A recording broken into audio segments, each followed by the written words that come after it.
بہت بہت شکریہ آپ کی تشریف آوری کا۔ سال گزشتہ ہم جن آیات تک پہنچے تھے ان آیات کی تفسیر تکرارن مکررن بیان نہیں ہوگی، کیونکہ تقریباً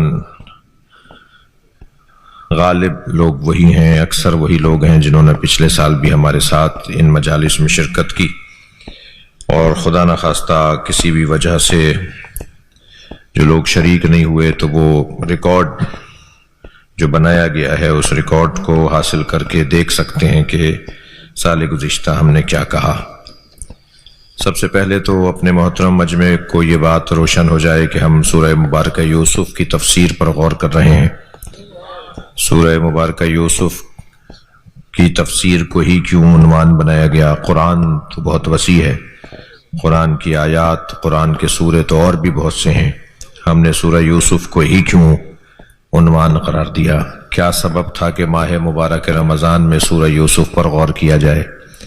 اس کا سبب یہ ہے کہ اللہ نے قرآن میں سب سے زیادہ اچھا واقعہ جسے قرار دیا ہے وہ حضرت یوسف کا واقعہ ہے، لہذا خود آیہ مبارکہ سورہ مبارکہ یوسف کی یہ جو ابتدائی آیت ہے اس میں پروردگار عالم نے اس واقعے کو احسن القصص کہہ کر یاد کیا۔ نحن نقص علیک احسن القصص بما اوحینا الیک ھذا القرآن۔ ہم نے، اے میرے حبیب، اللہ اپنے نبی سے بات کر رہا ہے، اے میرے حبیب ہم نے تم پر بہترین واقعے کو وحی کی صورت میں قرآن میں نازل کر دیا ہے۔ یعنی اللہ نے جس واقعے کو بہترین واقعہ قرار دیا وہ سورہ مبارکہ یوسف یعنی حضرت یوسف کا قصہ ہے۔ حضرت یوسف کے قصے کو قرآن مجید کے اس سورے کے اندر پروردگار عالم نے نازل کیا ہے، اور یہ سورہ مکی سورہ ہے، اور اس سورے کے جو آیات ہیں وہ تقریباً 110 آیات ہیں۔ میں تردد سے نکل جاؤں تو بہتر ہے، ایک صلوات اور پڑھیں محمد وعلی محمد۔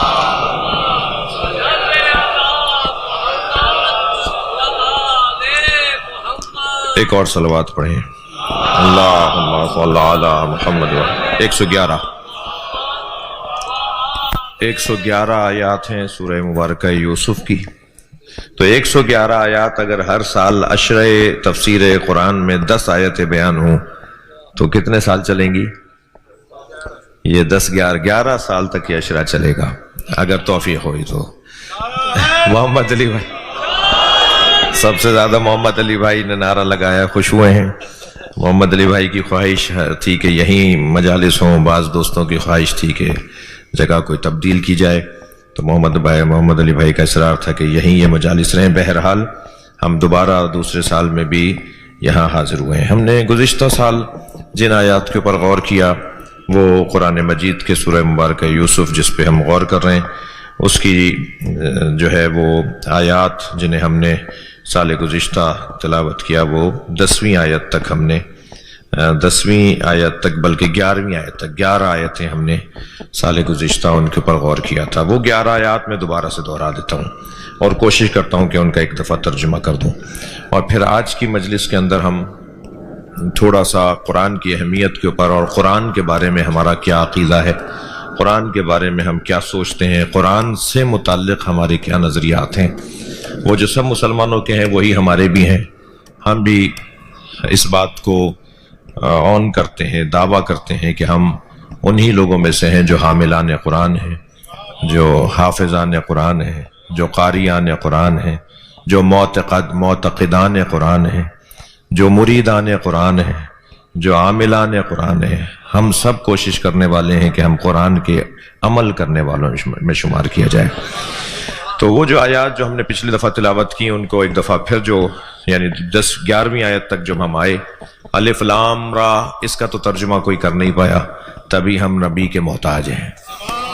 آج تک الف لام میم کا ترجمہ کوئی نہیں کر پایا، آپ ابھی قرآن کا ترجمہ کسی کا ترجمہ بھی اٹھا کے دیکھ لیجئے، الف لام میم کے نیچے الف لام میم ہی لکھا ہوا ہے۔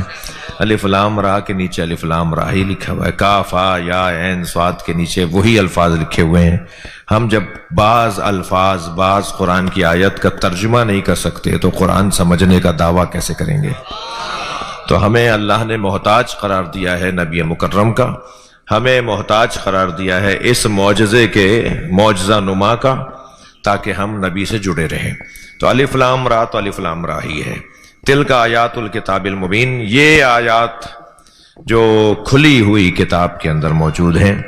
انا انزلناہ قرآنا عربیا لعلکم تعقلون، ہم نے نازل کیا ہے اسے کسے؟ ان آیات کو جو کتاب مبین کے اندر ہیں، اشارہ ہو رہا ہے اس کی طرف، دوسری پہلی آیت کی طرف۔ ہم نے اس کتاب مبین کو نازل کیا ہے قرآنا عربیا، پڑھنے والی عربی کی کتاب۔ عربی کی کتاب، قرآن یعنی جسے پڑھا جائے، کتاب میں اس کو نازل کیا ہے اسے جس کو پڑھا جائے، پڑھنے والی کتاب، پڑھی جانے والی کتاب۔ تو میں اگر یہاں ایک جملہ کہتا ہوا آگے بڑھوں، اگرچہ ان کی تفسیر بیان ہو چکی ہے، وہ یہ کہ اللہ نے جسے پڑھی جانے والی کتاب بنایا ہے وہ قرآن ہی ہے۔ باقی جتنی کتابیں ہیں وہ قرآن کی خدمت میں ہیں تو انہیں پڑھا جائے، ورنہ وہ پڑھنے کے قابل نہیں ہے۔ صرف اللہ کے مطابق قرآن ہے جو پڑھنے کے قابل ہے۔ اور یہ کتاب جسے پڑھنے کے لیے اللہ نے نازل کیا ہے یہ عربی میں ہے۔ اب عربی میں کیوں ہے یہ پچھلے سال ہم بیان کر چکے کہ عربی میں کیوں اللہ نے قرآن کو نازل کیا۔ میں ایک جملہ ضرور کہوں گا تاکہ آپ پچھلے سال ایک سال کا گیپ ختم ہو جائے۔ قرآن کو اللہ نے عربی میں اس لیے نازل کیا کہ قرآن نازل ہوا ہے کتاب مکنون سے کتاب منزل تک۔ وہ قرآن جو لوح محفوظ پر ہے، وہ قرآن جو مکنون ہے، جو چھپا ہوا ہے، جو مخفی ہے، جو کہیں رکھا ہوا ہے، اس قرآن کو جب اللہ نے نازل کیا تو نازل ہونا ہی الفاظ میں ڈھلنا تھا۔ الفاظ میں اترنا نازل ہونا ہے، کسی چیز کا نیچے آنا نازل ہونا ہوتا ہے، کسی چیز کا اوپر جانا صعود کرنا اور پرواز کرنا ہوتا ہے۔ قرآن نیچے آیا ہے۔ نیچے کیوں آیا ہے؟ کیونکہ الفاظ میں آ گیا۔ کتنی ہی وسیع زبان ہو عربی، پھر بھی گنتی میں آ جائے گا کہ فلاں لفظ کے یہ 50 معنی ہیں۔ میں کہتا ہوں 2000 معنی جوڑ لیجئے فلاں فلاں لفظوں کے، آپ 10,000 لفظ معنی جوڑ لیجئے کسی لفظ کے، مگر کہیں جا کے ہم رکیں گے کہ اس لفظ کے اس سے زیادہ معنی نہیں ہے، تو محدود ہو گیا یا نہیں ہوا؟ یہ محدود ہو جانا ہی قرآن کا نازل ہونا ہے۔ یہ قرآن نازل ہوا ہے یعنی نیچے آیا ہے، اپنے مقام سے نیچے آیا ہے، اس کا مقام یہ نہیں تھا، مگر ہماری ضرورت تھی اس لیے قرآن مجید کو الفاظ میں ڈھالا، کیونکہ ہم الفاظ میں سمجھتے ہیں بات کو۔ جو حقیقت کو نہیں دیکھ پاتے، جو الفاظ کے ذریعے سے مفاہیم کو سمجھتے ہیں، انہیں الفاظ میں ہی قرآن دینا تھا۔ تو یہ قرآن نازل ہوا ہے الفاظ میں، الفاظ بہرحال محدود ہیں، ہر زبان کے اندر اتنی وسعت نہیں ہے جتنی عربی میں وسعت ہے، لیکن قرآن بہرحال اس سے زیادہ وسیع ہے کہ جو اسے الفاظ میں ڈھالا جائے۔ لہذا جو لوح محفوظ پر قرآن ہے، جو کتاب مکنون ہے، اسے لا یمسہ الا المطہرون، سوائے صاحبان طہارت کے کوئی سمجھ نہیں سکتا، اور صاحبان طہارت میں پہلا نام محمد مصطفیٰ کا ہے اور آخری نام مہدی آخر الزماں کا ہے۔ صلوات پڑھ لیں محمد و آل محمد۔ تو قرآن مجید کو اللہ نے نازل کیا ہے، انا انزلنا، اللہ کہہ رہا ہے ہم نے قرآن کو نازل کیا، اس کتاب مبین کو قرآناً عربیاً، اس کتاب مبین کو ایک ایسا قرآن، ایک ایسی پڑھی جانے والی کتاب کہ جو عربی میں ہے، لعلکم تعقلون، تاکہ تم غور کرو، عقل سے کام لو، اپنے دماغ پہ زور ڈالو، اپنی عقل پر زور ڈالو اور سمجھنے کی کوشش کرو۔ نحن نقص علیک احسن القصص، اور ہم نے آپ کو بیان کیا ہے بہترین واقعہ، بما اوحینا الیک ھذا القرآن، ایک وحی کی صورت میں اس قرآن کے اندر۔ وَإِن كُنْتَ مِن قَبْلِهِ لَمِنَ الْغَافِلِينَ، اگرچہ آپ اس واقعے سے اس سے پہلے آگاہ نہیں تھے۔ یہ ہم بات کر چکے کہ نبی مکرم کو اگر قرآن میں لمن الغافلین کہا گیا ہے تو اس کے کیا معنی ہے، یہ بہت تفصیل سے گفتگو ہوئی ہے۔ ہم نبی کی عصمت کے قائل ہیں، ہم نبی کی علم غیب کے قائل ہیں، اس بات کا عقید رکھتے ہوئے کہ علم غیب ذاتاً اللہ کا علم ہے اور بالعطا نبی کا علم ہے، یعنی غیب کا علم اللہ کے پاس ہے، مگر اللہ جسے چاہے نوحی ہے الیک، ذالک انباء الغیب، دوسری آیات، ذالک انباء الغیب، اے میرے حبیب یہ غیب کی خبریں ہیں جو نوحی ہے الیک، ہم نے آپ کے اوپر نازل کر دی۔ تو غیب کا عالم اللہ، مگر وہ جسے چاہے غیب سے آگاہ کر دے۔ تو جسے وہ غیب سے آگاہ کرتا ہے اس میں سب سے پہلا نام نامی نبی مکرم کا ہے کہ وہ غیب سے آگاہ کر۔ لیکن یہاں غافلین سے مراد یعنی آپ نبی مکرم کی توجہ اگر اس سورے اور اس واقعے کی طرف، اس قصے کی طرف نہیں تھی تو توجہ نہ ہونا علم نہ ہونے کی دلیل نہیں ہے، یہ ہم بات کر چکے ہیں۔ یعنی ممکن ہے کسی کے پاس کسی چیز کا علم ہو اور اسی چیز کے بارے میں اس کی توجہ نہ ہو۔ کتنی باتوں کے بارے میں آپ جانتے ہیں مگر بہت ساری باتوں کی طرف توجہ دلانا پڑتی ہے۔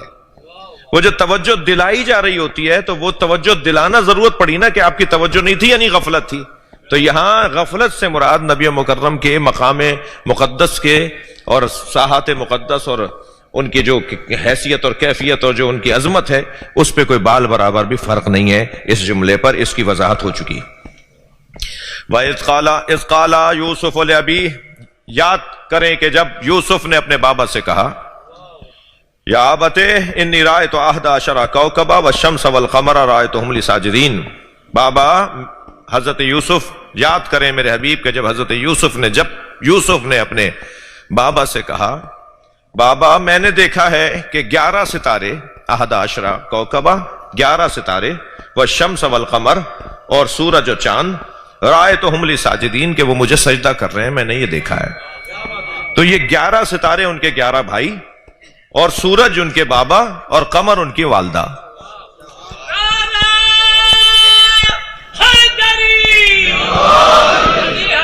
11 بھائی اور والدین ان کے، کیونکہ ان کے آگے سجدہ کر رہے تھے۔ تو اس کو جو انہوں نے خواب میں دیکھا تھا وہ بعد میں جب وہ عزیز مصر بنے تو یہ سارے بھائی اور یہ دونوں والدین جب ان کی خدمت میں پہنچے تو انہیں دیکھ کر فوراً انہوں نے سجدے میں سر رکھ دیا، حضرت یوسف کی طرف سجدہ کرنے لگے 11 بھائی اور والدین۔ ہم یہ بحث کر چکے کہ سجدہ صرف اللہ کے لیے ہے۔ اس وقت حضرت یوسف کعبہ بن گئے تھے جیسے آج ہمارے لیے بیت اللہ کعبہ ہے۔ تو اگر بیت اللہ اور کعبہ کوئی وجود بنا دیا جائے تو پھر اسی کی طرف سجدہ ہوگا۔ تو جیسے حضرت آدم کی طرف فرشتوں نے سجدہ کیا تو اس وقت حضرت آدم کعبہ تھے، آج بیت اللہ مکے کے اندر جو گھر ہے وہ کعبہ ہے، اس وقت حضرت یوسف کو اللہ نے کعبہ بنایا تھا لہذا سب نے ان کی طرف سجدہ کیا۔ وہ حضرت یوسف کو سجدہ نہیں تھا، وہ سجدہ اللہ ہی کو تھا، مگر اس وقت حضرت یوسف کعبۃ اللہ بن گئے تھے۔ یہ گفتگو تفصیل سے ہو چکی ہے۔ پھر آیت آگے بڑھتی ہے، قال یا بنی لا تقصص رؤیاک، اے کہا حضرت یعقوب نے اپنے بیٹے سے، جب حضرت یوسف نے اپنے والد حضرت یعقوب سے کہا کہ میں نے ایسا خواب دیکھا ہے تو حضرت یعقوب نے حضرت یوسف سے کہا، کہا یا بنی اے میرے لال، لا تقصص رؤیاک علی اخوتک، اپنے بھائیوں کے سامنے اس خواب کو بیان مت کرنا، فیکید لک کیدا، وہ تمہارے خلاف سازشیں کریں گے، تم اپنے بھائیوں کے سامنے اس خواب کو مت بیان کر دینا، تمہارے بھائی تمہارے خلاف سازشیں کریں گے۔ ان الشیطان للانسان عدو مبین، اور جان لو کہ شیطان انسان کا کھلا ہوا دشمن ہے، یعنی شیطان تمہارے بھائیوں پہ اثر کرے گا، شیطان تمہارے بھائیوں کو بہکائے گا اور تمہارے بھائی تمہارے ہی خلاف سازشیں کریں گے۔ توجہ ہے؟ آیت آگے بڑھتی ہے، وَكَذَلِكَ يَجْتَبِيكَ رَبُّكَ وَيُعَلِّمُكَ مِن تَأْوِيلِ الْأَحَادِيثِ وَيُتِمُّ نِعْمَتَهُ عَلَيْكَ وَعَلَى آلِ يَعْقُوبَ كَمَا أَتَمَّهَا عَلَى أَبَوَيْكَ مِن قَبْلِكَ إِبْرَاهِيمَ وَإِسْحَاقَ إِنَّ رَبَّكَ عَلِيمٌ حَكِيمٌ۔ یہ جو خواب اور خواب کی تعبیر اور رویا خواب کا علم، گویا غیب کا علم، حضرت یوسف خواب کی تعبیر بتاتے تھے اور ایسے بتاتے تھے جیسے ان کو غیب کا علم ہو کہ تمہارے ساتھ اب یہ ہوگا، تمہارے ساتھ اب یہ ہوگا، اب اس ملک میں ایسا ہو جائے گا۔ باقاعدہ حضرت یوسف کسی کا خواب سن کر آگے کی خبریں بتاتے تھے۔ اور حضرت یوسف کے بارے میں ایک واقعہ نہیں، اس سورے کے اندر بھی کچھ واقعات بیان ہوئے ہیں، کچھ واقعات کی طرف آیات آئی ہیں جو آگے چل کر ہم بات کریں گے، اور اس کے علاوہ بھی جو تاریخ کے اندر آیا ہے۔ تو یہ جو کیفیت تھی حضرت یوسف کی، اس کے لیے اللہ قرآن میں ارشاد فرما رہا ہے کہ یہ مجتبی بنایا ہے اللہ نے آپ کو تعویل الاحادیث کی صورت میں۔ آپ یہ جو واقعات آپ کو بیان کیے جاتے ہیں، جو خواب آپ کو بیان کیا جاتا ہے، اس کی تعویل جانتے ہیں آپ، اس کا کیا مطلب ہے، کیا نتیجہ نکلے گا، اس کے سر کے اوپر کوے بیٹھ کر گوشت کھا رہے ہیں تو اس کا کیا مطلب نکلے گا؟ مثال کے طور پر حضرت خشک تھنوں والی گائے سے دودھ نکالا جا رہا ہے اور جن کے تھنوں میں دودھ ہے ان سے دودھ نہیں نکالا جا رہا، تو یہ کیا ہے خواب کا مطلب؟ تو حضرت یوسف وہ سب بتا دیتے تھے اور وہ پھر آگے کی خبریں ہوا کرتی تھیں. یہ خود کیفیت جو ہے نا حضرت یوسف کی، اسے اللہ بیان کر رہا ہے کہ یہ حضرت یوسف کو منتخب کیا ہے اور تعویل احادیث سے آگاہ کیا ہے، اور یہ بڑی نعمت ہے آل یعقوب کے اوپر، جیسے ان کے آبا و اجداد ابراہیم اور اسحاق کے اوپر بھی یہی ہم نے نعمتیں نازل کی. لقد کان فی یوسف و اخوتہ آیات للسائلین، 7ویں آیت، پچھلے سال کی آیات دہرا رہا ہوں. اور جان لیں کہ یوسف اور ان کے بھائیوں کے بارے میں پوچھنے والوں کے لیے کھلی نشانیاں ہیں. جاننا جو چاہتے ہیں، سمجھنا جو چاہتے ہیں، ان کے لیے کھلی نشانیاں، آیات للسائلین. میں اگر اس آیت کو اس لفظ میں اس انداز سے کہوں کہ حضرت یوسف اور حضرت یوسف کے بھائیوں سے متعلق پروردگار عالم نے اتنے مسئلوں کو حل کیا ہے، اتنے مسئلوں کو حل کیا ہے، یعنی صرف ہم سورہ یوسف پڑھ لیں تو ہمیں نبی کی زندگی سمجھ میں آ جائے، صرف حضرت یوسف کا واقعہ پڑھ لیں تو مولا علی کے ساتھ کیا ہوا وہ سمجھ میں آ جائے. بہت سارے مسائل کا حل آیات السائلین، بہت سارے سوال جو ہمارے ذہنوں میں ابھرتے ہیں وہ سورہ یوسف کے اندر موجود ہیں. جب سگے بھائی کے ساتھ یہ کر سکتے ہیں تو ایک مسلمان دوسرے مسلمان کے ساتھ یہ نہیں کر سکتا. جب نبی کی اولاد ہو کر نبی کو کہہ سکتی ہے کہ ہمارے بابا کھلی گمراہی میں ہے، تو نبی کے صحابی نبی کو کچھ نہیں کہہ سکتے. کوئی 25 نکات بنے ہیں اس سورے کے اندر کہ ان کو اگر ہم سامنے رکھیں تو نبی کے زمانے کے حالات بھی ہمیں سمجھ میں آ جائیں. یعنی نبی کی اولاد تو ایسی ہو سکتی ہے، نبی کے صحابی ایسے نہیں ہو سکتے. خبردار ایسا مت بولو، کوئی نہیں کر سکتا ایسا. بھائی نبی کی اولاد ایسا کر رہی ہے اور قرآن ہے یہ. تو بہت سارے مسائل ہیں، ہمارے اخلاقی مسائل ہیں، ہمارے گھریلو مسائل ہیں، ہمارے گھریلو مسائل کا حل ہے، ہماری سماجی سیاسی مسائل کا حل ہے. آیات للسائلین. اس سورے کے اندر میں کہتا ہوں پورا قرآن تو قرآن ہے، پورا قرآن ہے.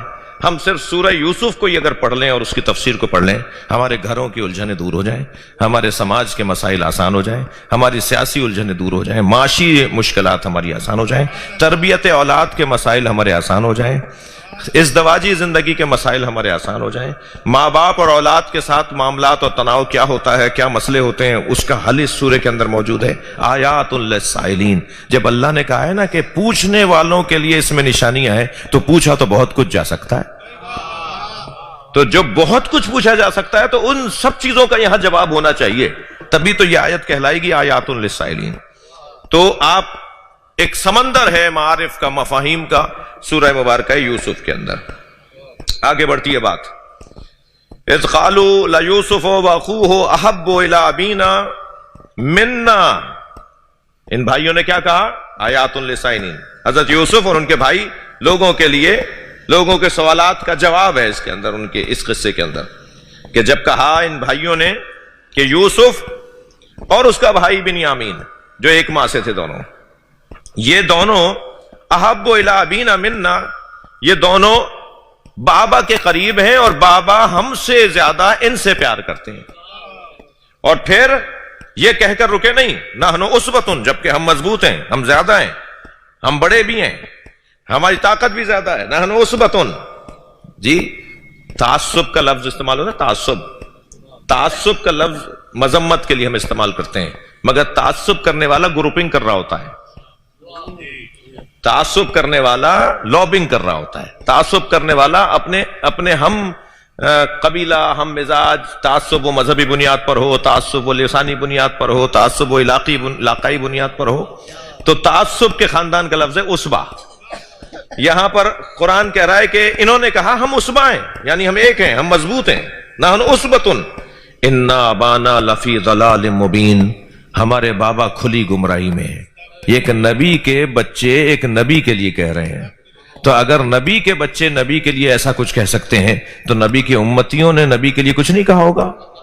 یا کہہ دینے میں کون سا تعجب کی بات ہے کہ نہیں کہہ سکتے؟ کہا ہے، کہہ سکتے ہیں. مذمت ہوگی، ناراضگی ہماری ہوگی ان سے. کوئی سنی شیعہ ایسے لوگوں کو پسند نہیں کرتا جو نبی کی توہین کرتا ہو. یعنی آج 1400 سال کے بعد اگر کوئی نبی اصحاب نبی کی توہین کرے تو ہمیں برا لگے، تو پھر جو پہلے والوں نے توہین کی وہ ہمیں اچھے کیسے لگیں گے؟ صلوات پڑھیں ذرا محمد و آل محمد.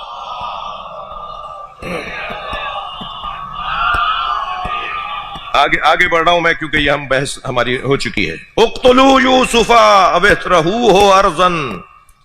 کیا کہا ان سارے بھائیوں نے کہا مار ڈالو یوسف کو اور پھینک ڈالو زمین کے کسی بھی کونے میں، پھینک کر آ جاؤ، انہیں کہیں بھی زمین میں پھینک کر آ جاؤ،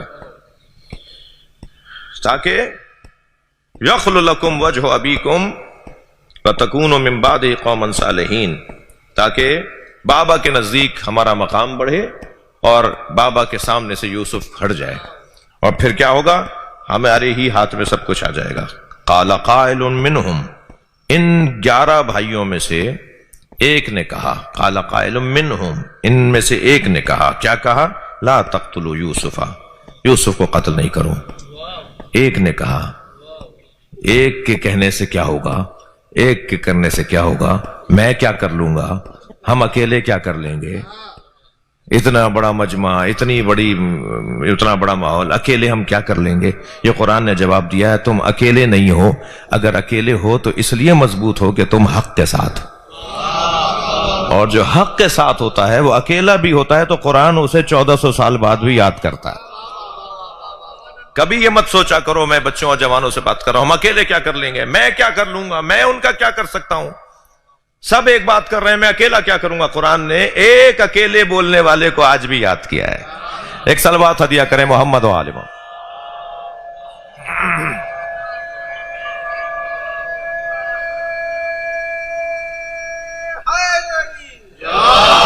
کیا کہا؟ قال قائل منہم، کہ مارو نہیں، قتل نہیں کرو.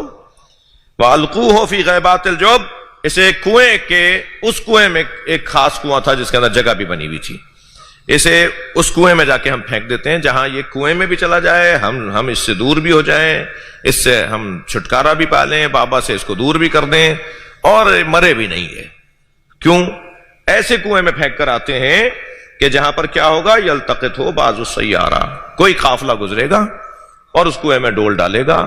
جب وہ کنارے پہ کھڑے ہو کر، کنویں کے اونڈیر پہ کھڑے ہو کے، باہر کھڑے ہو کے پانی نکالنے کے لیے آپس میں باتیں کر رہے ہوں گے تو یہ اندر گرا ہوا ہوگا، اندر بیٹھا ہوا ہوگا، تو اسے آواز جائے گی اور یہ آواز لگائے گا تو وہ اس کی بات کو سن لیں گے اور وہ اسے رسی سے اوپر کھینچ کے اپنے ساتھ لے جائیں گے. اس طرح یوسف ہمارے بابا سے دور بھی ہو جائے گا، کہیں جا کر بس جائے گا، کہیں جا کے زندگی گزارے گا، ہمارا مطلب بھی پورا ہو جائے گا اور یوسف مرے گا بھی نہیں. قالوا یا ابانا، ہاں معاف کیجیے گا، ایک صلوات پڑھیں تو میں عرض کروں.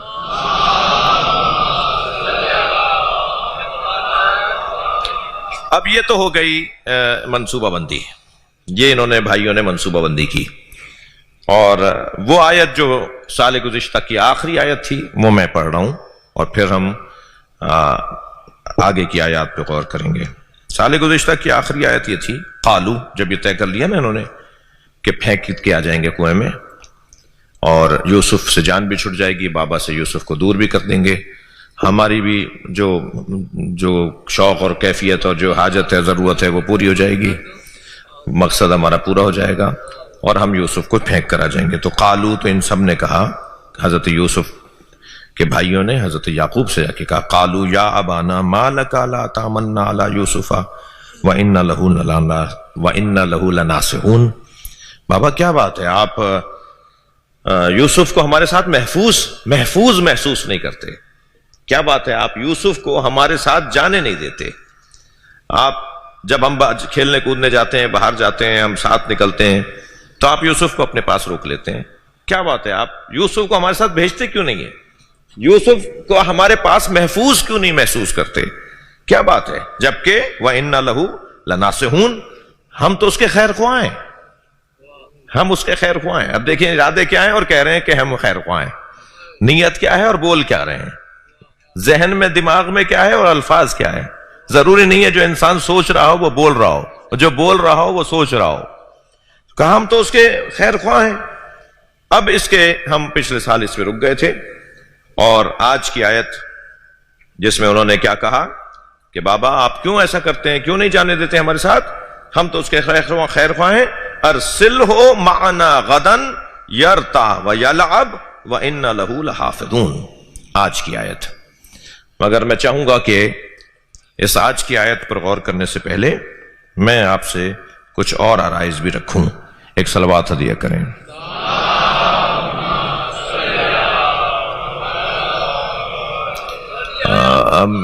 پچھلے سال موسیٰ بھائی نے گھڑی رکھ دی تھی، مجھے اب بیٹھتے وقت میں نہیں دیکھا نہیں کہ کتنی دیر ہو گئی، مجھے آدھا گھنٹہ ہو گیا. ہم 15 منٹ اور بولیں گے اور 15 منٹ ہم سوالات لیں گے اس طرح. ہاں تو سوالات کا دورانیہ بھی ہمیں رکھنا ہے. اور آج کی کیونکہ نشست پہلی نشست ہے، مجھے آنے میں تھوڑی سی تاخیر ہوئی.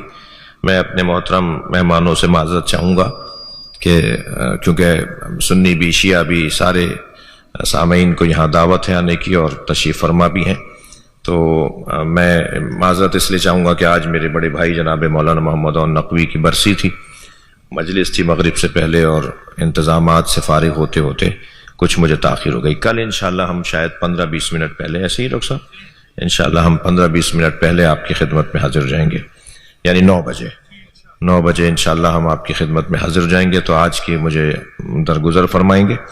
اور اللہم صل علی محمد وعلی محمد. میری اہلیہ مرحومہ کی برسی بھی اسی مجلس کے ساتھ وابستہ تھی. آپ سب کے مرحومین کے لیے، میری اہلیہ مرحومہ کی مغفرت کے لیے بھی ایک بلند تر صلوات پڑھیں. اللہم صل علی محمد وعلی محمد. دیکھیے، قرآن کے بارے میں نے آپ کو مضمون ہاتھ میں دے دیا، آپ کو ماحول بنا کر دے دیا مضمون، اور موضوع ہمارا طے ہو گیا کہ ہمیں کل سے گفتگو کیا کرنی ہے. کوشش کریں گے کہ شاید بعض دنوں میں ہم 2 آیتوں پر غور کر پائیں، اور ورنہ ایک آیت پر ہم شاید روزانہ غور کر سکیں گے. پیغامات بہت زیادہ ہیں، اور اگر تاخیر بھی ہو جائے تو کسی دن مجھے معاف فرمائیں گے. میرے باہر سے دوست بھی تشریف فرمائے ہیں، اندرون سندھ سے بھی تشریف لائیں. پرویز بھائی سمو صاحب تشریف فرمائیں. ہاں صحیح، بسم اللہ بسم اللہ. مجھے ایک صلوات اور نبی کے ذات میں. اللہم صل علی محمد وعلی محمد. جو میں آج کی پہلی نشست میں ایک مضمون کو مہربانی ایک مضمون کو جو میں آپ کے سامنے آج پہلی مجلس میں بیان کرنا چاہ رہا ہوں، وہ یہ کہ قرآن کے بارے میں ہمارا عقیدہ کیا ہے. ماہ رمضان ہے، بہار قرآن ہے، قرآن کھلا ہے، قرآن پرواز کر رہا ہے، قرآن خوش نظر آ رہا ہے، قرآن جو ہے وہ چہچہا رہا ہے، قرآن گنگنا رہا ہے، قرآن کوک رہا ہے، لہن داؤدی کو دہرایا جا رہا ہے، اور سوز مصطفوی کو دہرایا جا رہا ہے، اہل بیت عصمت و طہارت کے لہن کو دوبارہ سے تازہ کیا جا رہا ہے. قرآن کا مہینہ ہے، اور قرآن کی خوشیوں کا مہینہ ہے. قرآن کے بارے میں ہمارا عقیدہ کیا ہے؟ قرآن کے بارے میں ہمارا عقیدہ 3 جملوں میں ان بچوں جوانوں سے کہوں گا کہ کہیں آئندہ کبھی ڈائری اور کاغذ اور قلم بھی ساتھ لاؤ، نوٹ بھی بناؤ، نوٹس بھی بناؤ، یادداشتیں بھی کرو. ممکن ہے آپ کو یہ کہیں کسی وقت میں کام آ جائیں کچھ اچھی باتیں.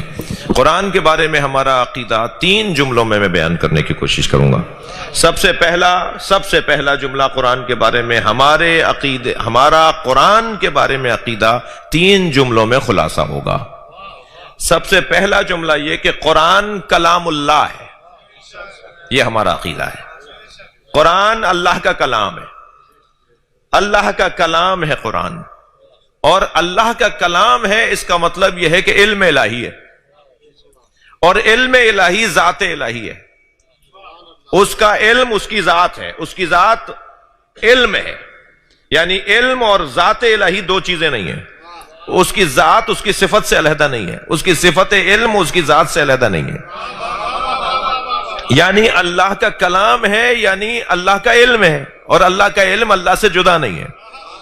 یہ جو الفاظ میں ڈھلا ہوا قرآن ہے، یہ میری ضرورت تھی، ورنہ جنہیں اللہ سمجھ میں آتا ہے انہیں الفاظ میں ڈھال کر نہیں سمجھایا. لہذا سورہ مبارکہ رحمان میں ارشاد ہوا، الرحمن علم القرآن خلق الانسان. رحمان وہ ہے جس نے پہلے قرآن پڑھایا ہے، پھر انسان کو خلق کیا ہے. تو وہ کون سا انسان ہے جو خلق ہونے سے پہلے قرآن پڑھ کر آیا ہے؟ وہ جو قرآن خلق ہونے سے پہلے پڑھ کر آیا ہے اسے محمد مصطفیٰ کہتے ہیں. سرکار کی ذات پہ صلوات.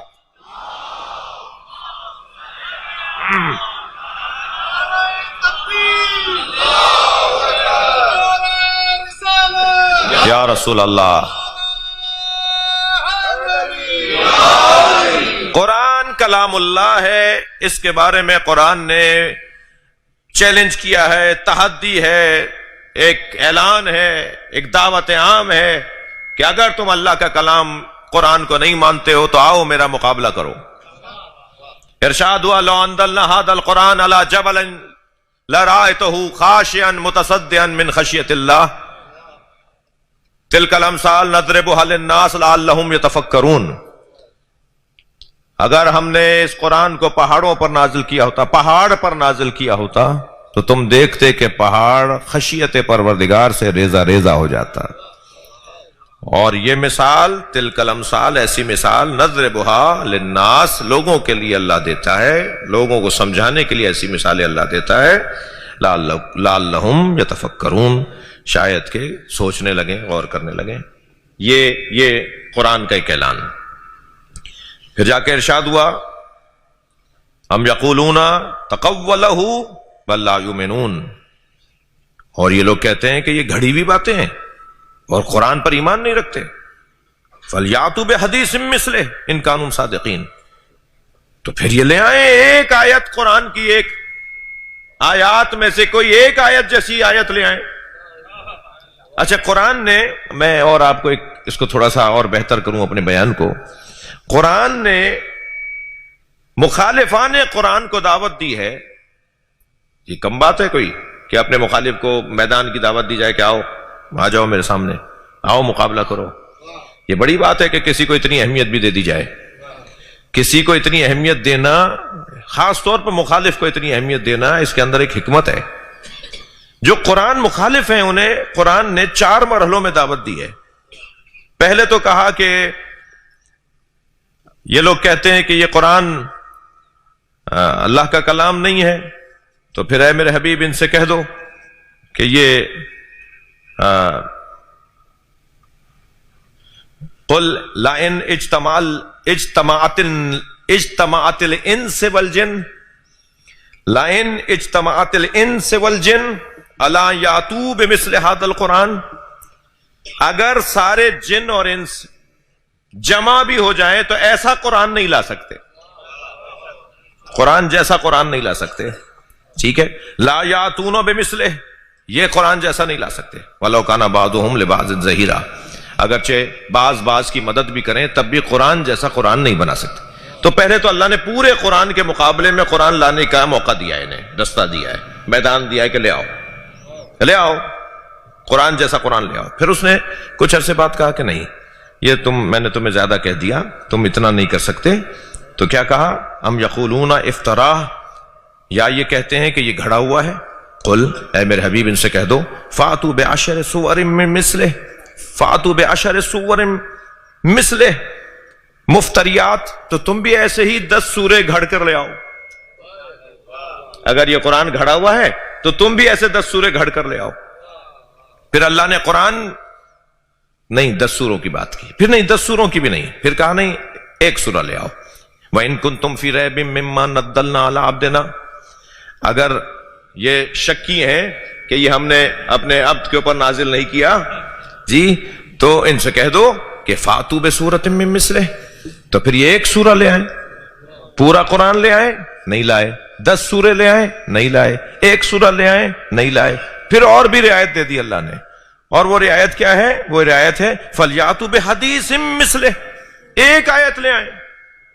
1400 سال سے قرآن کبھی کہہ رہا ہے قرآن جیسا قرآن لے آؤ، کبھی کہہ رہا ہے 10 سورے لے آؤ، کبھی کہہ رہا ہے 1 سورہ لے آؤ، کبھی کہہ رہا ہے 1 آیت لے آؤ. 1400 سال سے مسلمانوں کے خلاف بجٹ پاس کرنے والی اسمبلیاں ساری دنیا کے عرب ادیبوں کو کیوں نہیں بٹھاتی کہ وہ قرآن جیسا 1 سورہ لکھ کر لے آئیں؟ قرآن ہارے گا، تم جیتو گے. مگر قرآن کے سامنے آج تک ایک سورے کا نہ آنا بتاتا ہے کہ قرآن حق پر ہے، قرآن مخالف باطل ہے، قرآن کے دشمن باطل ہیں۔ یہ قرآن اللہ کا کلام ہے اور اس کو اللہ چیلنج کے ساتھ کہتا ہے کہ یہ میرا کلام ہے، یہ میرا کلام ہے۔ اس کلام خدا کو سننے کے لیے جو بھی آ جاتا تھا وہ مسلمان ہو جاتا تھا، یعنی جس نے بھی اللہ کا کلام سنا اس کلام کا اثر اس پر ایسا ہوا کہ وہ مسلمان ہوا۔ جب یہ خبر پھیلنے لگی کہ لوگ قرآن سن سن کے مسلمان ہو رہے ہیں تو انہوں نے اجتماع بلایا اور آپس میں طے کیا کہ خبردار قرآن سننے نہ جانا۔ تو پھر رات کی تاریکی میں بعض اوقات تو اندھیرے میں ایک دوسرے سے ملاقات ہو جاتی تھی، نقابے لگائے ہوئے نبی کی دیوار کے ساتھ کھڑے ہو کے نبی کی تلاوت سننے آنے والے وہی لوگ ہوتے تھے جنہوں نے دن میں ایک دوسرے سے کہا ہوا تھا کہ ہم قرآن سننے نہیں جائیں گے۔ وہ رات کی تاریکی میں نبی کے گھر کے باہر جا کے کھڑے ہو جاتے تھے، سرکار کا قرآن سنتے تھے اور پھر قرآن سن کر وہ ان کے اوپر اثر ہوتا تھا اور مسلمان ہو جاتے تھے۔ اس گنجائش کو اللہ نے سورہ مبارکہ توبہ کی 6 آیت میں اس طرح سے دیا کہ وَإِنْ أَحَدٌ مِّنَ الْمُشْرِكِينَ اسْتَجَارَكَ فَأَجِرْهُ، اے میرے نبی اگر کوئی مشرکوں میں سے کوئی ایک بندہ تمہارے پاس پناہ لینے آ جائے تو آپ اسے پناہ دے دیجئے، حَتَّى يَسْمَعَ كَلَامَ اللَّهِ ثُمَّ أَبْلِغْهُ مَأْمَنَهُ، یہاں تک کہ وہ کلام خدا آپ سے سن لے، اور جب کلام خدا سن لے گا تو پھر آپ اسے کسی محفوظ جگہ بھیج دیجئے گا۔ جو کلام خدا سن لے گا وہ خود ہی مسلمان ہو جائے گا۔ تو قرآن کا ایک کلام الہی ہونے کا ایک اثر یہ ہے کہ قرآن سننے والا اثر لیتا ہے قرآن سے، اور پھر ایسا اثر لیتا ہے کہ اس کے ایمان میں اضافہ ہوتا ہے۔ اگر مومن ہے تو ایمان میں اضافہ ہوتا ہے، کافر ہے تو وہ مسلمان ہو جاتا ہے، مشرک ہے تو وہ شرک سے دوری اختیار کرتا ہے، مومن ہے تو اور اچھا مومن ہو جاتا ہے، اور اچھا مومن ہے تو اور اچھا مومن ہو جاتا ہے۔ وجلت قلوبہم، ان کے دلوں کو ایک مرتبہ جلا مل رہی ہوتی ہے، دھڑکنے لگتے ہیں، ایمان میں زادتہم ایمانا، ان کے ایمان میں اضافہ ہونے لگتا ہے۔ جیسے علامہ اقبال کہتے ہیں کہ فاش گویم آنچ در دل مزمرست، فاش گویم آنچ در دل مزمرست، این کتاب نیست چیز دیگر است، یہ کچھ اور ہے، یہ تم نے اور کتابوں کی طرح سمجھ لیا اس کو۔ اقبال کہہ رہے ہیں جی آنچ در دل مزمرست، صاف گویم فاش گویم، میں بہت روشن آپ سے بتا رہا ہوں جو میرے دل کا حال ہے۔ قرآن کے اقبال کہہ رہے ہیں جو میرے دل کا حال ہے میں تمہیں واضح کر کے بتا دیتا ہوں۔ این کتاب نیست چیز دیگر است، مثل حق پنہا و ہم پیداستین، اللہ کی طرح یہ ظاہر بھی ہے اور باطن بھی ہے۔ جیسے اللہ ظاہر ہے اور اللہ باطن ہے، ظاہر ہے تو کہاں ہے؟ باطن میں ہے، باطن ہے تو کہاں ہے؟ ظاہر میں ہے۔ جو ظاہر بھی ہو اور باطن بھی ہو، صلوات پڑھیں ذرا محمد والے۔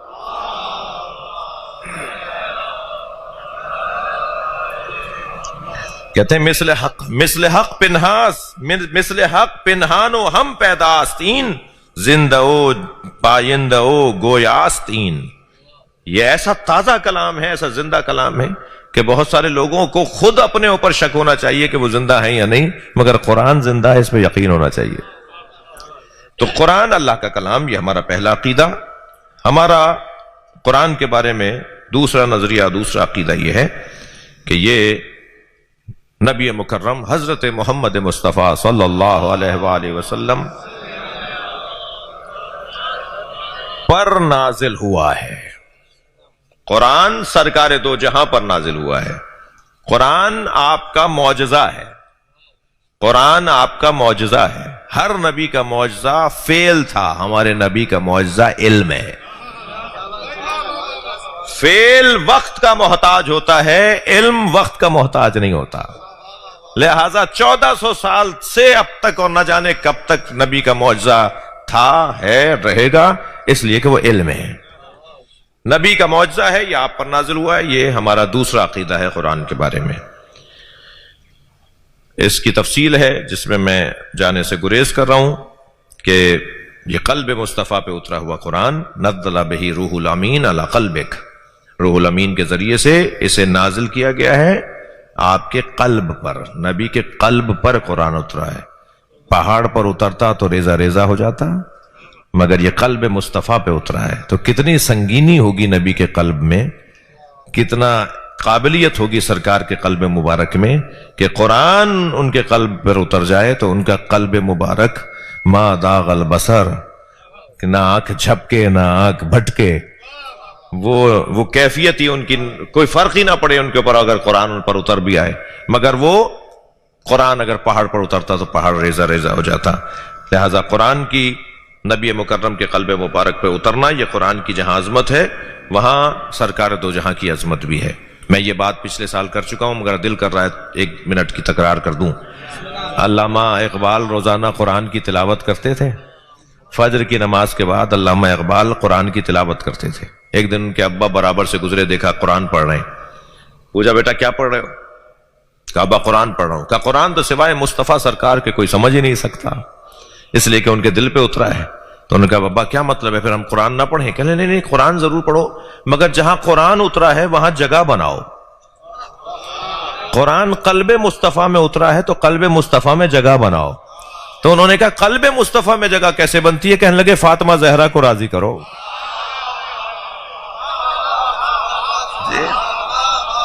یہ قلب مصطفیٰ جس میں قرآن اترا ہے، اس قلب کو راضی کریں گے تو قرآن زیادہ سے زیادہ سمجھ میں آئے گا۔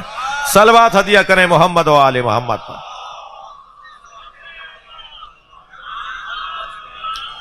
تھوڑا سا برداشت کیجئے گا مجھے اگر تھوڑی سی دیر ہو جائے۔ قرآن نازل ہوا ہے قلب مصطفیٰ پہ۔ قرآن کا نزول 2 طرح سے ہے، انزال اور تنزیل۔ قرآن کا نزول 2 طرح سے ہے، 2 طرح سے قرآن نازل ہوا ہے۔ تھک تو نہیں رہے آپ؟ قرآن 2 طرح سے نازل ہوا ہے۔ قرآن کے ایک نزول کو انزال کہتے ہیں، باب افعال، اور ایک نزول کو تنزیل کہتے ہیں، باب تفعیل۔ باب انزال میں قرآن کا انزال اور قرآن کی تنزیل۔ باب افعال میں جب ہم قرآن کو لے جائیں گے، یعنی انزال کے مطلب کو سمجھنا چاہیں گے، تو اس کا مطلب ہے انزال یعنی دفعتن قرآن کا نازل ہونا، ایک دم قرآن کا نازل ہونا، سارا قرآن ایک دفعہ نازل ہو جائے۔ وہ جو سارا قرآن ایک دفعہ نازل ہوا ہے وہ ہوا ہے شب قدر میں۔ انا انزلناہ فی لیلۃ القدر، ہم نے اسے شب قدر میں نازل کیا۔ تو شب قدر میں سارا قرآن نازل ہوا ہے، مگر وہ قلب مصطفیٰ پہ نازل ہوا ہے۔ یہ ہے انزال قرآن۔ اور ایک ہے نزول قرآن کا عنوان تنزیل قرآن۔ تنزیل یعنی تفعیل، تنزیل یعنی تدریج، تنزیل یعنی ترتیب، یعنی وہ قرآن ایک مرتبہ، یہ قرآن ایک مرتبہ دفعتاً نبی پر نازل ہوا، اور دوسرا انداز قرآن کے نازل ہونے کا 23 برس میں قرآن نازل ہوتا رہا، تدریجاً، ترتیباً، جی تنزیل۔ لہذا قرآن کا یہ 2 عنوان ہیں۔ میں نے ایک لفظ لکھا تھا آپ کی یاد، آپ کو ہدیہ کرنے کے لیے، کہ انزال کے وزن کا ایک لفظ اور ہے اعلام، اور تنزیل کے وزن کا ایک لفظ ہے تعلیم۔ قرآن ایک مرتبہ اعلام ہوا نبی کے قلب مبارک پر، اور پھر کہا گیا آپ 23 برس تک تعلیم دیجئے۔ وہ جو 23 برس تک تعلیم دینے کا مرحلہ آیا، وہ قرآن دوبارہ سے ایک ایک آیت کر کے نازل ہوا، اور وہ جو سارا کا سارا قرآن نازل ہوا وہ شب قدر میں ایک دم اعلان ہو گیا۔ قرآن کا ایک دم اعلان ہو گیا سرکار کے قلب مبارک پر، اور پھر 23 برس تک تعلیم دینے کے لیے بار بار وہی آیتیں آتی رہیں۔ تو نبی پہلے سے جانتے تھے کہ اب یہ کون سی آیت ہے، یہ مجھے پہلے سے پتا ہے۔ تو سرکار پر پہلے قرآن علیحدہ سے نازل ہوا، اور ہماری خاطر ترتیباً نازل ہوا، جیسے جیسے ضرورت پڑتی رہی، جیسے جیسے ہماری ضرورت پیش آتی رہی، حالات، واقعات، سفر، ہجر، جہاد، گھر کے معاملات، امت کے معاملات، اس کے اندر قرآن ایسے نازل ہوتا رہا۔ اور پھر تیسرا عقیدہ قرآن کے بارے میں ہمارا، پہلا عقیدہ کیا ہے؟ میں بچوں سے چاہوں گا کہ دہرائیں میرے ساتھ۔ قرآن کلام اللہ ہے۔ دوسرا عقیدہ یہ کہ نبی مکرم پر نازل ہوا ہے۔ تیسرا عقیدہ ہمارا یہ ہے کہ قرآن کل کا کل، من اور ان وہی ہے جو نبی پہ نازل ہوا۔ قرآن میں تحریف ایک حرف کی بھی نہیں ہے۔ ہم تحریف قرآن کے قائل نہیں ہیں۔ صلوات ہدیہ کریں نبی کی ذات پر۔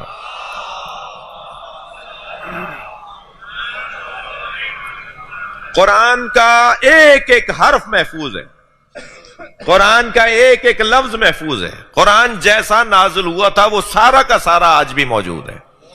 اور اس کے پیچھے جو ہمارے پاس دلیل ہے وہ قرآن سورہ مبارکہ ہجر کی آیت نمبر 9 ہے، اِنَّا نَحْنُ نَزَّلْنَا الذِّکْرَ وَإِنَّا لَهُ لَحَافِظُونَ۔ صلوات۔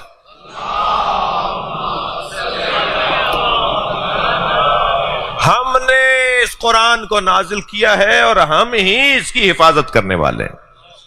تو قرآن اللہ کا کلام نبی پر نازل ہوا، اس کی حفاظت کی ذمہ داری اللہ نے لی۔ دنیا کا کوئی کام بھی اسباب کے بغیر نہیں ہوتا۔ اللہ رازق ہے، مگر اس نے رزق اتارنے کے لیے بارش کو ذریعہ بنایا ہے، اس نے رزق اتارنے کے لیے ماں باپ کو ذریعہ بنایا ہے، اس نے رزق پہنچانے کے لیے وسائل اور اسباب کو قرار دیا ہے۔ جب قرآن یہ کہہ رہا ہے کہ اللہ کہہ رہا ہے کہ ہم نے اسے نازل کیا اور ہم ہی اس کی حفاظت کریں گے، تو اس کی حفاظت کے جو اسباب ہیں وہ کیا ہیں؟ قرآن، یعنی اللہ قرآن کو محفوظ کیسے رکھتا ہے؟ جن کے ذریعے قرآن محفوظ رکھتا ہے، اللہ جن کے ذریعے محفوظ رکھتا ہے، ان میں سے ایک کی مثال یہ ہے کہ سر کٹ بھی جائے گا، نیزے کے ہنی پہ قرآن تلاوت کرے گا۔ صلوات پڑھیں گے محمد و آل محمد۔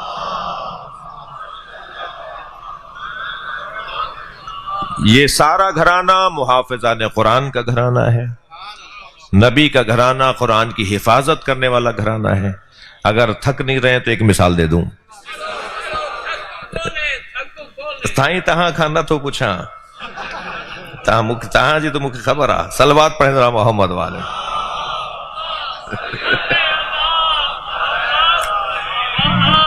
ایک اور صلوات نبی کی ذات۔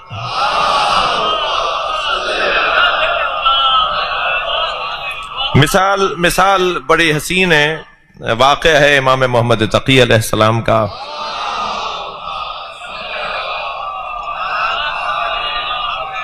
معتصم باللہ کا زمانہ ہے، چور کو لایا گیا اور حد جاری کرنا تھی اس کی، تو مفتیان دین جو فقہا وہاں موجود تھے ان سے پوچھا کہ حد کیا جاری کی جائے چور کی چوری کی، تو انہوں نے کہا سیدھا سیدھا قرآن کی آیت ہے، فَاقْطَعُوا أَيْدِيهُمَا، فَاقْطَعُوا أَيْدِيَهُمَا، ان کے ہاتھ کاٹ دو جب یہ چوری کریں، سرقت کریں تو ان کے ہاتھ کاٹ دو۔ اب جب ہاتھ کاٹنے کے لیے جلاد لے کے چلا، جو بھی آلائے برندہ تھا جو بھی تلوار چاقو جو بھی لے کے وہ چلا، تو ایک صاحب کی آواز آئی، کہاں سے کاٹو گے؟ سوال تو ہے کہاں سے کاٹیں؟ بازو سے کاٹیں تو ہاتھ، کونی سے کاٹیں تو ہاتھ، کلائی سے کاٹیں تو ہاتھ، پنجہ کاٹیں تو ہاتھ، ہاتھ تو سارا ہاتھ ہے۔ قرآن کہہ رہا ہے کہ چور کا ہاتھ کاٹو، کاٹیں کہاں سے؟ قرآن کی حفاظت دیکھیے کیسے ہوئی ہے۔ صلوات پڑھیں ذرا محمد والے۔ جی تو کسی نے کہا کہ کلائی سے کاٹ دو، کسی نے کہا کوہنی سے کاٹ دو۔ اب جیسے جیسے رائے بدلتی تھی بحث اور شدید ہو جاتی تھی کہ بھائی کوہنی سے کاٹ دو، تم ایک بندے کا ہاتھ اتنا بڑا کاٹ رہے ہو، وہ کہہ رہے ہیں کہ کلائی سے کاٹ دو، تو وہ بھی ہاتھ کاٹنے کی بات کر رہے ہیں اور یہ بھی ہاتھ کاٹنے کی بات کر رہے ہیں، تو کہاں سے کاٹیں ہاتھ؟ تو جب الجھنے لگے تو کسی نے آہستہ سے معتصم باللہ کے کان میں کہا کہ قرآن کے محافظوں میں ایک محمد تقی بھی ہیں جو دعویٰ دار قرآن ہے، جو کہتے ہیں کہ ہم قرآن کے محافظ ہیں، تو کبھی ان سے بھی پوچھتے ہیں کہ کہاں سے کاٹیں؟ تو امام محمد تقی سے پوچھا گیا کہ کہاں سے ہاتھ کاٹیں؟ حضرت فرمایا انگلیاں کاٹو، انگلیاں کاٹو، کلائی سے نہیں کاٹو، کوہنی سے نہیں کاٹو، بازو سے نہیں کاٹو، انگلیاں کاٹ دو، چور کی انگلیاں کاٹ دو۔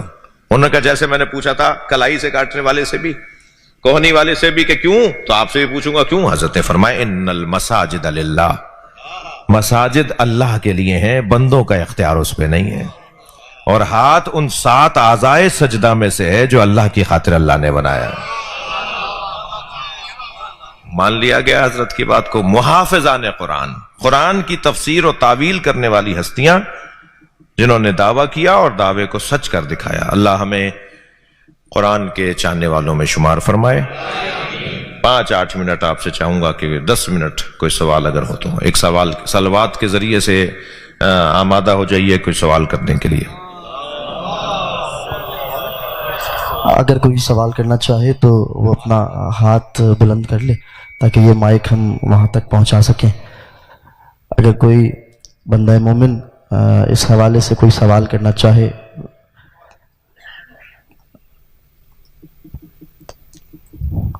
کوئی اگر موجود ہے اور سوال کرنا چاہتا ہے اس حوالے سے، بندہ مومن سوال کر سکتا ہے تاکہ ہم مائک وہاں تک پہنچائیں اور اپنا سوال آپ قبلہ تک پہنچا سکیں. ہے یہ یہاں.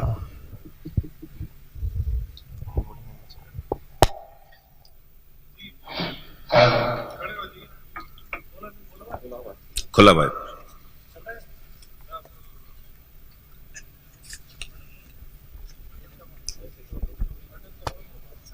جی بسم اللہ.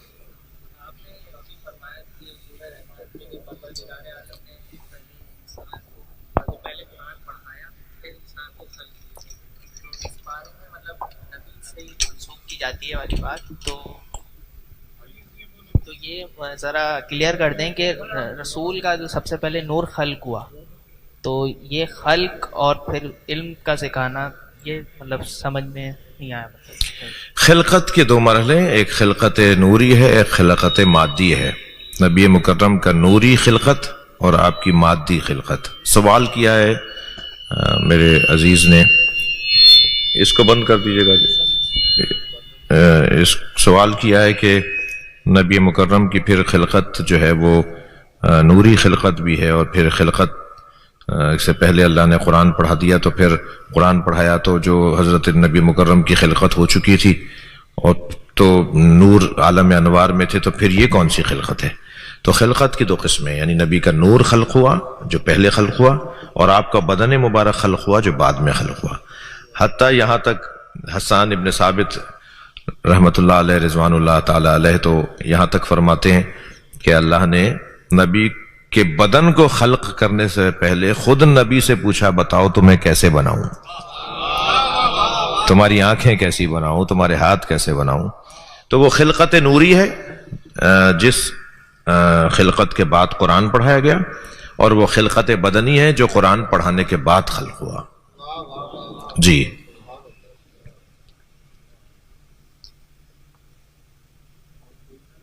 جی جی.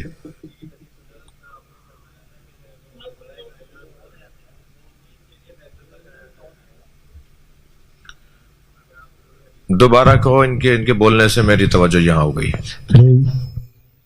جی میں کہہ رہا ہوں کہ وہ جو ہے میں نے ایک حدیث آپ فرما رہے تھے وہ میں نے سماعت کی تھی کہ مولا کائنات کو جو ہے مومنین کے لیے بیت اللہ قرار دیا گیا ہے. مومنین کے لیے آپ واضح کر دے گا اگر آپ کو یاد آ رہا ہو تو میں پوچھنا چاہ رہا ہوں کہ اگر ہم مولا کو یا علم کو ذری کو سجدہ وہ نہیں جو خالق کو کیا جاتا ہے بلکہ تعظیم کے لیے اگر سجدہ کیا جائے اور اللہ کا ذکر کیا جائے تو اس میں کوئی حرج تو نہیں ہے؟ ویسے سجدہ شکر تو کسی طرف بھی رخ کر کے کیا جا سکتا ہے. سجدہ شکر یعنی ہم ذری کی طرف، علم کی طرف، ہمارا رخ جو ہے وہ کسی بھی طرف ہو مگر شکرن للہ ہو، اللہ کی خاطر، اللہ کا شکر ادا کرتے ہوئے اللہ کو سجدہ ہو، تو وہ کسی بھی طرف رخ کر کے کیا جا سکتا ہے. تو جب ہم علم کو یا ذری کو سجدہ ہی نہیں کر رہے تو پھر یہ بحث بھی نہیں ہے کہ ہم وہاں سجدہ، جب نیت ہی ہماری اس کی نہیں ہے، نیت ہی اللہ کو سجدہ کرنے کی ہے.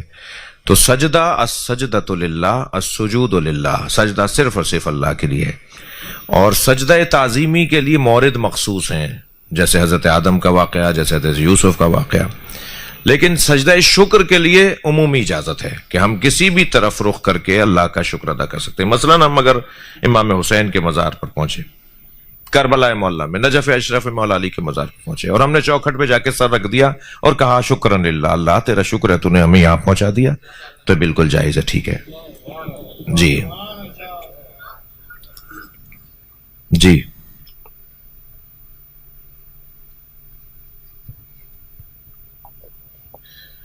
خواتین کی طرف سے سوال آیا ہے، فرماتے ہیں سورہ یوسف کے عام طور پر جیسے حضرت یوسف کے بہن بھائی ان کے خلاف ہو گئے، ہم اپنے عام زندگی میں اپنے لوگوں کو کیسے پہچان سکتے ہیں؟ دیکھیں سورہ یوسف کے اندر جو رشتہ داروں اور خاص طور پہ بہن بھائی جب حضرت یوسف کے مخالف ہو گئے تو ہمارے پاس کیا پیمانے ہیں، کیا کسوٹیاں ہیں، ہم کیسے پہچانے کہ کون کیا ارادہ رکھتا ہے اور کیا چاہتا ہے، اور کہیں ایسا نہ ہمارے ساتھ دھوکہ ہو جائے، ہمارے ساتھ زیادتی ہو رہی ہو، ہمیں پیار بہلا بسلا کے ہم سے کوئی بات کام کروا لیا جائے اور بعد میں اس کا نتیجہ کچھ اور نکلے۔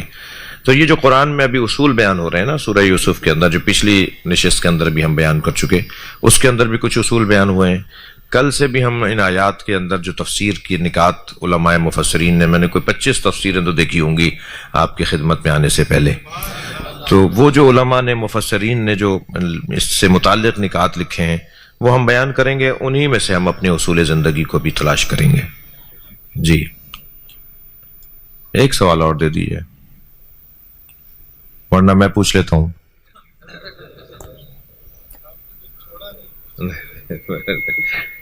جی جی حضور، جی حاجی صاحب،